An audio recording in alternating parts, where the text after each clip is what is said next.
श्री गुरु ब्रह्मा महिमालेक शरण। श्री गुरु ब्रह्मा महिमालेक शरण। श्री गुरु ब्रह्मा महिमालेक शरण। गुरु कृपा यूट्यूब चैनल तरफरु आपण मानकु स्वागत जनाई आरंभ करने को जाउछि मासिक राशिफल। एही राशिफल आरंभ करने पूर्वरु आपण मानकु मोर विशेष अनुरोध, जेउ माने प्रथम करी आमर एही चैनल को आसीछंती से माने गोटिए सब्सक्राइब करंतु ओ पाखरे आसुथिबा बेल आइकन को दबाई दियंतु, जहा द्वारा कि आमर जेउ समय रे वीडियो अपलोड हेबो सर्वप्रथमे आपणक पाखरे पहुंची पारिबो।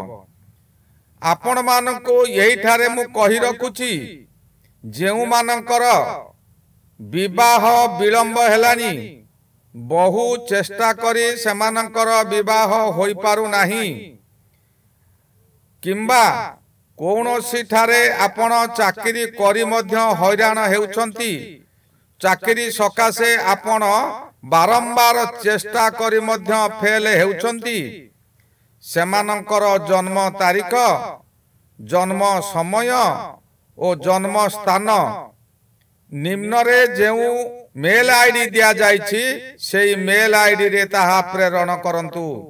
आम्बे ताहा गणना करी आपण मानको जणाई देबो।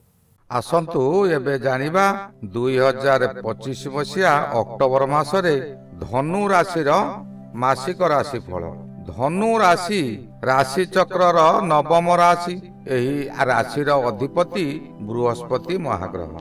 এই ধনু রাশি সকাশে চলিত অক্টোবর মাসরে রবি মহাগ্রহ অতি শুভরে গোচରରେ ভ্রমণ করুছন্তি। রবি মহাগ্রহ মাসর আরম্ভরে দশমরে ভ্রমণ করুছন্তি।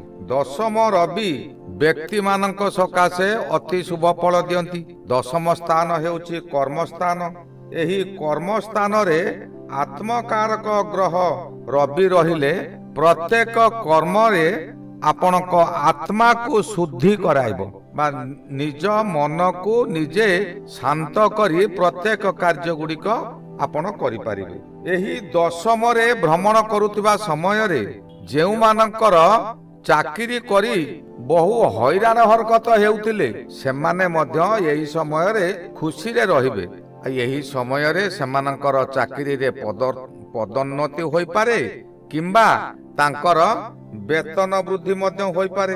निजर कर्म दक्षता अनेक गुण रे वृद्धि पाइबो। जेउ माने व्यवसाय करूछंती सेमानकर व्यवसाय रे आशातीत भावे धन वृद्धि हेबो। नूतन नूतन ग्राहक सृष्टि हेबे। विशेष कथा हला एही दशम रवि चलन समय रे पूर्वरु जेउ कार्य को आपण करि पारु नथिले, बहु बाधा विघ्न आसुथिला, से कार्यटी यही समय रे संपूर्ण हेबो।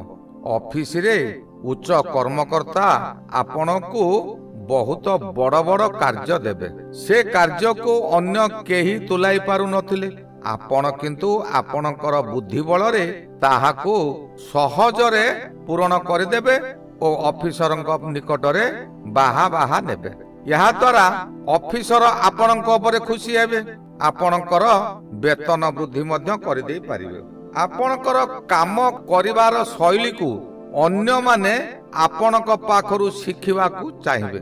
मासर 17 तारिख ठारू एही रवि महाग्रह एकादश को भ्रमण करिवे। एकादश रवि मध्य अति शुभ फल दियंती। एही समय रे आपण जहा चाहिबे ताहा करि पारिबे। बहु दिनरु जेउ काम को अपेक्षा करिथिले ताहा होई पारु नथिला, ताहा एबे से अपेक्षार अंत घटिबो। आपणकर से कार्य पूर्ण हेबो। आपण किछि भाबी नथिबे, अचानक आपणकर धन वृद्धि हेबो। व्यवसाय रे मध्य आय वृद्धि हेबो। आशा ठारू बहु गुण रे आपण लाभान्वित हेबे। एही समय रे आपण भविष्यत सकाशे किछि संचय करि पारिबे। जेउ काम रे हाथ देबे तही रे आपण को सफलता मिलिबो। कौनसी अजणा स्थानरू अपर्याप्त धन मिलिबार संभावना को एड़ाई देई हेबो नाही। मंगल महाग्रह मध्य ଏକାଦଶରେ ଭ୍ରମଣ କରୁଛନ୍ତି। ମଙ୍ଗଳ ହେଉଛି ସେନାପତି ଗ୍ରହ, ସେ ସର୍ବଦା ଆଗକୁ ଆଗକୁ ମାଡ଼ି ଚାଲିବ। ଏକାଦଶ ଗୃହଟି ହେଉଛି ଆୟ ଗୃହ। ଆୟ ଯେପରି ମନୁଷ୍ୟକୁ କଷ୍ଟପ୍ରଦ ହୁଏ ତାହା ଜାଣିବା ସକାଶେ ଏହି ଗୃହ ଉପରେ ଦୃଷ୍ଟି ଦେବା ନିହାତି ଦରକାର। ଯେଉଁ ସମୟରେ ମଙ୍ଗଳ ଅଶୁଭରେ ଥିବେ ସେ ସମୟରେ ଆୟ ହୁଏ ନାହିଁ, କିନ୍ତୁ ଏକାଦଶରେ ମଙ୍ଗଳ ଥିବା ସମୟରେ ଆପଣଙ୍କର ବିଭିନ୍ନ ଦିଗରୁ ଆୟ ଆସିବ। ଯେଉଁ କାର୍ଯ୍ୟରେ ହାତ ଦେବେ ସେ କାର୍ଯ୍ୟ ଆପଣଙ୍କର ଅତି ସହଜରେ ପୂରଣ ହେବ। ସଫଳତା ମିଳିବା ଦ୍ୱାରା ବିଭିନ୍ନ ଦିଗରୁ ଆପଣଙ୍କୁ ପ୍ରଶଂସା ମିଳିବ। ଆଉ ଏକ ବିଶେଷ କଥା ହେଲା, ପଞ୍ଚମ ସ୍ଥାନର ଆୟ ସ୍ଥାନ ହେଉଛି ସପ୍ତମ ସ୍ଥାନ। ଏହି ସମୟରେ ଭୂମିପୁତ୍ର ମଙ୍ଗଳ ରହି ଆପଣଙ୍କୁ ଭୂମି, ଯାନବାହନ କିମ୍ବା ନୂତନ ନୂତନ ଦ୍ରବ୍ୟ ଖରିଦି କରିବା ସକାଶେ ସୁଯୋଗ ଦେବେ। ଏହି ସମୟରେ ପାରିବାରିକ ସୁଖ ଖୁବ୍ ଉତ୍ତମ ରହିବ। ବିଭିନ୍ନ ଦିଗରୁ ଅର୍ଥ ଲାଭ ହେବ। ଆପଣଙ୍କୁ ଏହି ସମୟରେ ନୂତନ କର୍ମ ମଧ୍ୟ ମିଳିପାରେ, କିମ୍ବା ଆପଣ ଯେଉଁ କର୍ମ କରୁଛନ୍ତି ସେ କର୍ମରେ ଉଚ୍ଚ ସ୍ଥାନ ମିଳିପାରେ। ଯେଉଁମାନଙ୍କର ବିବାହ ବହୁତ ବିଳମ୍ବ ହେଲାଣି, ଜନ୍ମ କୋଷ୍ଠୀରେ ମାଙ୍ଗଳିକ ଦୋଷ ଅଛି, ସେମାନଙ୍କର ମଧ୍ୟ ଏହି ସମୟରେ ବିବାହ ପ୍ରସ୍ତାବ ଆସିବ ଓ ବିବାହ ମଧ୍ୟ ହୋଇଯାଇପାରେ। ବୁଦ୍ଧିର ଗ୍ରହ ବୁଧ ଏହି ସମୟରେ ଏକାଦଶରେ ଭ୍ରମଣ କରୁଅଛନ୍ତି। ଏହା ଖାଲି ଶୁଭ ହିଁ ଶୁଭ ଫଳ ମିଳିବ। ବୁଧ ଏକାଦଶରେ ଭ୍ରମଣ କରୁଥିବା ସମୟରେ ଆପଣଙ୍କର ପ୍ରତ୍ୟେକ ଦିଗରୁ ଲାଭ ହେବ। ଭାଗ୍ୟ ଘର ଆପଣଙ୍କର ଖୋଲିଯିବ। ଭାଗ୍ୟ ଲକ୍ଷ୍ମୀ ଆପଣଙ୍କ ଉପରେ କୃପାବୃଷ୍ଟି କରିବେ। ପୂର୍ବ ରାଗ ରୁଷା ସବୁ ଭୁଲି ପରିବାର ମଧ୍ୟରେ ଖୁସିର ଲହରୀ ଖେଳିବ। ଅଚାନକ ମଧ୍ୟ କେଉଁଠାରୁ ଖୁସି ଖବର ପାଇବେ। ଆତ୍ମବିଭୋର ହୋଇ ଉଠିବେ। ଯେ କୌଣସି ବ୍ୟବସାୟ କଲେ ମଧ୍ୟ ଆପଣଙ୍କର ଖାଲି ଲାଭ ହିଁ ଲାଭ ହେବ। ପୁରୁଣା ଶତ୍ରୁମାନେ, ପୂର୍ବରୁ ଯେଉଁମାନେ ଆପଣଙ୍କ ସହିତ ଶତ୍ରୁତା କରୁଥିଲେ, ସେହି ପୁରୁଣା ଶତ୍ରୁମାନେ ଆପଣଙ୍କ ସହିତ ମିଶିଯିବେ, ମିତ୍ରତା କରିବେ। କିନ୍ତୁ ସାବଧାନ, ସେମାନଙ୍କୁ ହଠାତ୍ ବିଶ୍ୱାସ କରନ୍ତୁ ନାହିଁ, କିନ୍ତୁ ପାଖରୁ ମଧ୍ୟ ଛାଡ଼ନ୍ତୁ ନାହିଁ। ପରିବାର ମଧ୍ୟରେ ସ୍ୱାମୀ ସ୍ତ୍ରୀ ସମସ୍ତ ସଦସ୍ୟମାନେ ଏକ ପ୍ରାଣ ହୋଇ ଆଗକୁ ଆଗକୁ ମାଡ଼ି ଚାଲିବେ। ଏହି ସମୟରେ ରାହୁ ମହାଗ୍ରହ ତୃତୀୟରେ ଭ୍ରମଣ କରୁଛନ୍ତି। ତୃତୀୟ ରାହୁ ନିଜର ଶକ୍ତିକୁ ବୃଦ୍ଧି କରେ। ପ୍ରତ୍ୟେକ କାର୍ଯ୍ୟରେ ମନର ବଳ ବୃଦ୍ଧି କରେ। ତୃତୀୟ ଘର ହେଉଛି ଶକ୍ତି ଗୃହ। ଏହି ସମୟରେ ଭାଇ ବନ୍ଧୁମାନେ ମଧ୍ୟ ଆପଣଙ୍କୁ ବହୁତ ସାହାଯ୍ୟ କରିବେ। ଏହି ତୃତୀୟ ରାହୁ ଭ୍ରମଣ ସମୟରେ ବ୍ୟକ୍ତିଙ୍କୁ ପୂର୍ବରୁ କରିଥିବା ସତ୍କର୍ମର ଫଳ ମିଳେ। ଯଦି ପୂର୍ବରୁ ଆପଣ ସତ୍କର୍ମ କରୁଥିବେ, ସତ୍ ପଥରେ ଚାଲୁଥିବେ, ଅନ୍ୟାୟ କରିନଥିବେ, ତେବେ ସତ୍ ଫଳ ହିସାବରେ ଅଚାନକ ବହୁ ଅର୍ଥ ଆପଣଙ୍କୁ ମିଳିବ। ପ୍ରତ୍ୟେକ ସ୍ଥାନରୁ ସେହି ସତ୍କର୍ମ ସକାଶେ ପ୍ରଶଂସାମାନ ମିଳିବ। ଯେଉଁ କାର୍ଯ୍ୟ କରିବେ ତହିଁରେ ଆପଣଙ୍କୁ ସଫଳତା ମିଳିବ, ସମ୍ମାନ ମଧ୍ୟ ମିଳିବ। ଯଦି ଆପଣ ଅସତ ମାର୍ଗରେ ପରିଚାଳିତ ହୋଇଥିବେ ତେବେ ଏହାର ଓଲଟା ଫଳ ମିଳିବ। ଅର୍ଥହାନି ହେବ, ଅସମ୍ମାନ ପାଇବେ। ଶତ୍ରୁମାନେ ପାଖେ ପାଖେ ରହି ଆପଣଙ୍କର ବହୁ କ୍ଷତି କରିବେ। ଏଣୁ ସର୍ବଦା ଆପଣ ସତ୍ ପଥରେ ରୁହନ୍ତୁ। ଦୁଃଖ କଷ୍ଟ ଦିନ ରାତି ପରି ଦୁଃଖ ସମୟରେ ଆପଣ କାତର ହୁଅନ୍ତୁ ନାହିଁ। ନିଶ୍ଚିନ୍ତ ରାତି ପାଇବ, ନୂତନ ସୂର୍ଯ୍ୟ ଉଦୟ ହେବ। ଯଦି ଆପଣ ଅସ୍ତବ୍ୟସ୍ତ ହୋଇଯିବେ, ବିପଦ ସମୟରେ ଆପଣ ଅନ୍ୟାୟ କରିବେ, ତେବେ ଆପଣଙ୍କର ଏହି ସମୟରେ କେତୁ ନବମରେ ଭ୍ରମଣ କରୁଛନ୍ତି, ଯାହାକି ଆପଣଙ୍କର ଭାଗ୍ୟ ଘର। ଆପଣଙ୍କୁ ବିଭ୍ରାନ୍ତି କରି ପକାଇବ। ବହୁ ଆଶା ଦେଖାଇ ନିରାଶ କରି ପକାଇବ। ଧନ ଉପାର୍ଜନ ସକାଶେ ଆପଣ ବିକଳ ହେବେ, କିନ୍ତୁ ଯେଉଁ କାର୍ଯ୍ୟରେ ହାତ ଦେବେ ତାହା ପୂରଣ ହୋଇପାରିବ ନାହିଁ। ଏହା ଆପଣଙ୍କର କର୍ମ ଫଳ ଉପରେ ନିର୍ଭର କରେ। ଶନି ଗ୍ରହ ଏହି ସମୟରେ ଚତୁର୍ଥରେ ଭ୍ରମଣ କରୁଛନ୍ତି। ଚତୁର୍ଥ ଶନି ମଧ୍ୟ ଅଶୁଭ ଫଳ ଦେବେ। ଚତୁର୍ଥ ଶନି ଆପଣଙ୍କର ପରିବାର ଭିତରେ ମାଙ୍କର ଦେହ ଅଧିକ ଖରାପ କରାଇବ, କାରଣ ଚତୁର୍ଥ ଗୃହ ହେଉଛି ମାତୃଗୃହ। ଚତୁର୍ଥ ଗୃହଟି ମଧ୍ୟ ଯାନବାହନ ଗୃହ। ଆପଣ ସତ୍ ପଥରେ ଥାଆନ୍ତୁ, ଆପଣଙ୍କର ଯାନବାହନ ସବୁ ଠିକ୍ ଠାକ୍ ରହିବ। ଆପଣ ବିଦେଶ ଯାତ୍ରା କରିପାରନ୍ତି, ଏହି ବିଦେଶ ଯାତ୍ରାରେ ଆପଣଙ୍କର ସୁଖପ୍ରଦ ଯାତ୍ରା ମଧ୍ୟ ହେବ। ନଚେତ ମନରେ ବିଭିନ୍ନ ଦୁଶ୍ଚିନ୍ତା ପଶିବ। ଆପଣଙ୍କର ସ୍ୱଜନ ମାନେ ଶତ୍ରୁ ପାଲଟି ଯିବେ। ଯେଉଁ ବ୍ୟକ୍ତି ଆପଣଙ୍କର ଅତି ନିଜର ଥିଲେ ସେହି ବ୍ୟକ୍ତି ଆପଣଙ୍କର ଶତ୍ରୁ ପାଲଟି ଯିବେ।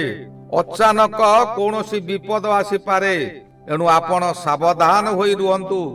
ଏହି ସମୟରେ ଆପଣଙ୍କର ଶୁକ୍ର ଗ୍ରହ ଦଶମରେ ଭ୍ରମଣ କରୁଛନ୍ତି। ଦଶମ ଶୁକ୍ର ଆପଣଙ୍କୁ କୌଣସି ନା କୌଣସି ବାଟରେ ମନକୁ ବିଚଳିତ କରିଦେବ। ମନ ବିଚଳିତ ହେବା ସମୟରେ ଆପଣଙ୍କର କ୍ରୋଧ ଭାବନା ଆସିବ। ଆପଣ କେବେ ବିଚଳିତ ହୁଅନ୍ତୁ ନାହିଁ। ମନରେ କ୍ରୋଧ ଭାବନା ଆସିଲେ ଆପଣଙ୍କର ବହୁତ କ୍ଷତି ହେବ। ନିଜ ଦ୍ରବ୍ୟକୁ ନିଜେ ବହୁତ ନଷ୍ଟ କରି ପକାଇବେ। ଏହି କ୍ରୋଧ ଭାବନା ଯୋଗୁଁ ଆପଣଙ୍କୁ ଯେଉଁମାନେ ସମ୍ମାନ କରୁଥିଲେ ସେଇମାନେ ହିଁ ଆପଣଙ୍କୁ ବିପଦରେ ପକାଇବେ। ସେଇମାନେ ଆପଣଙ୍କର ଶତ୍ରୁ ହୋଇଯିବେ। ଆପଣଙ୍କର କଥାକୁ ଚୁଗୁଲାମି କରି ଆପଣଙ୍କର ଯିଏ ବିରୋଧୀ ସେମାନଙ୍କ ପାଖରେ ଫୁସଲା ଫୁସଲି କରି ଆପଣଙ୍କୁ ବିପଦରେ ପକାଇଦେବେ। ଆପଣ କିଛି ଜାଣିପାରିବେ ନାହିଁ ଯେ ମୋର କାହିଁକି ଏମାନେ ଶତ୍ରୁ ହେଲେ। ଆପଣ କିଂକର୍ତ୍ତବ୍ୟ ମୂଢ଼ ହୋଇଯିବେ। କିଛି ବୁଝିପାରିବେ ନାହିଁ ଯେ କାହିଁକି ଏପରି ହେଉଛି। ଆପଣ ଏହି ସମୟରେ ଶାନ୍ତ ରୁହନ୍ତୁ। ନଚେତ ଯେତେ ଚେଷ୍ଟା କଲେ ମଧ୍ୟ କିଛି ସୁଫଳ ପାଇପାରିବେ ନାହିଁ। ବୃହସ୍ପତି ମହାଗ୍ରହ ଧନୁ ରାଶି ସକାଶେ ସପ୍ତମରେ ଅଛନ୍ତି। ସପ୍ତମ ବୃହସ୍ପତି ଶୁଭ ଫଳ ଦେବା କଥା, କିନ୍ତୁ ଏହା ତାର ଶେଷ ସମୟ ଅର୍ଥାତ 17 ତାରିଖ ଠାରୁ ରାଶି ପରିବର୍ତ୍ତନ କରୁଛନ୍ତି। ସପ୍ତମ ବୃହସ୍ପତି ଏକ ଶୁଭ ବୃହସ୍ପତି, ଯାହାକି ପରିବାର ମଧ୍ୟରେ ଏକତ୍ର ରହିବାକୁ ସୁଯୋଗ ଦିଏ। ସ୍ୱାମୀ ସ୍ତ୍ରୀ ଏକ ମନ ହୋଇ ଚଳନ୍ତି। ଯେକୌଣସି କାର୍ଯ୍ୟ କଲେ ଉଭୟଙ୍କୁ ସାହାଯ୍ୟ କରିବେ।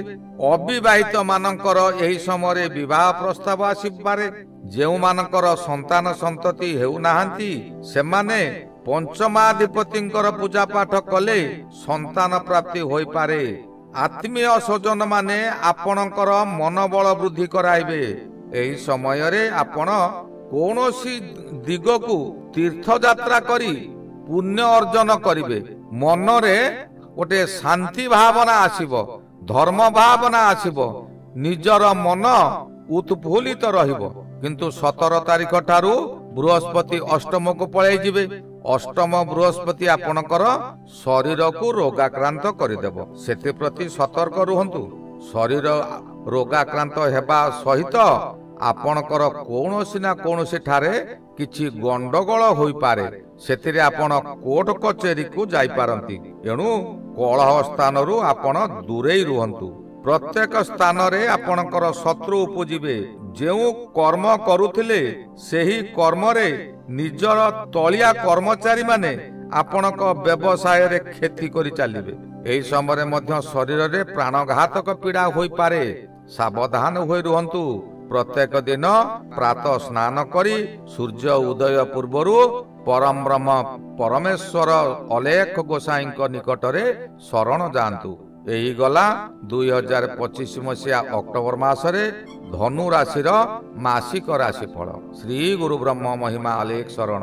ଶ୍ରୀ ଗୁରୁ ବ୍ରହ୍ମ ମହିମା ଅଲେଖ ଶରଣ। ଶ୍ରୀ ଗୁରୁ ବ୍ରହ୍ମ ମହିମା ଅଲେଖ ଶରଣ।